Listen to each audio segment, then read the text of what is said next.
వైఎస్ఆర్ కాంగ్రెస్ పార్టీకి వణుకు పుట్టించాలి. ఆ పార్టీ పేరు చెప్పాలంటే, జెండా పట్టుకోవాలంటే భయపడాలి.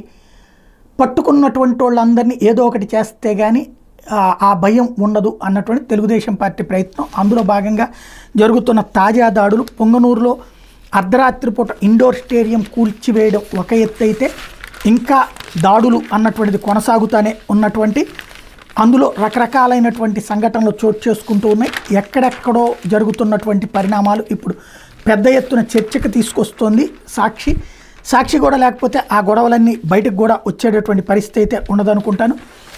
కంటిన్యూస్గా జరుగుతున్నటువంటి విధ్వంసాలు, విజయనగరం జిల్లా కోనాడలో వైఎస్ రాజశేఖర రెడ్డి విగ్రహం ధ్వంసమైంది. కోనసీమ, ఏలూరు, పశ్చిమ గోదావరి జిల్లాలో శిలాఫలకాల ధ్వంసం కొనసాగింది. అట్లాగే ఏదైతే గ్రీన్ఫీల్డ్ హైవేకి సంబంధించి ఆఫీసును తగలబెట్టారని కడప జిల్లాలో, అది నిన్నే మాట్లాడుకున్నాం. మరొక వైపున అనంతపురం జిల్లా ఉరవకొండ నియోజకవర్గం విడపనకల్లు మండలం గాజుల మల్లాపురం గ్రామంలో టీడీపీ నాయకులు అక్కడ మాజీ వాలంటీర్ నాగరాజును కులం పేరుతో దూషించి అతడి కౌలు సాగు చేసిన మొక్కజొన్న పంట పొలాన్ని దౌర్జన్యంగా దున్నేశారన్నటువంటిది.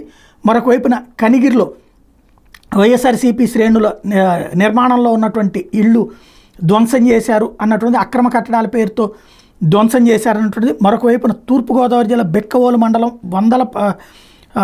పందలపాక గ్రామంలో వైఎస్ఆర్సీపీ సానుభూతులు చెందిన రేకుల షెడ్లను పంచాయతీ వాళ్ళు నిర్దాక్షిణ్యంగా కూల్చేశారు. గ్రామంలో చెరువు గట్టు మీద 11 మంది షెడ్లు నిర్మించుకుని ఎన్నేళ్లుగా చిన్న వ్యాపారం చేసుకుంటూ జీవిస్తుంటే వాటిని ధ్వంసం చేశారు.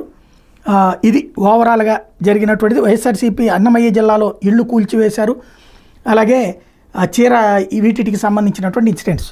భయం పుట్టించాలి, భయం సృష్టించాలి, ఖచ్చితంగా ఇదే కనబడుతోంది.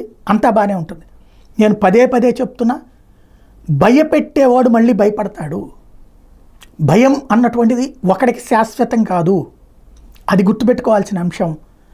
ఎదుటి వాళ్ళకి సంబంధించి తప్పు చేసిన వాడిని చట్టబద్ధంగా శిక్షించడంలో తప్పే లేదు.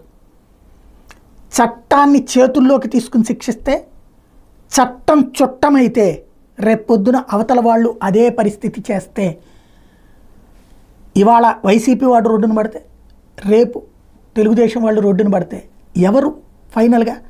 నాయకులు ఇళ్ళు ఏమైనా పోతాయా? నాయకులు ఇళ్ళు సేఫ్గా ఉంటాయి.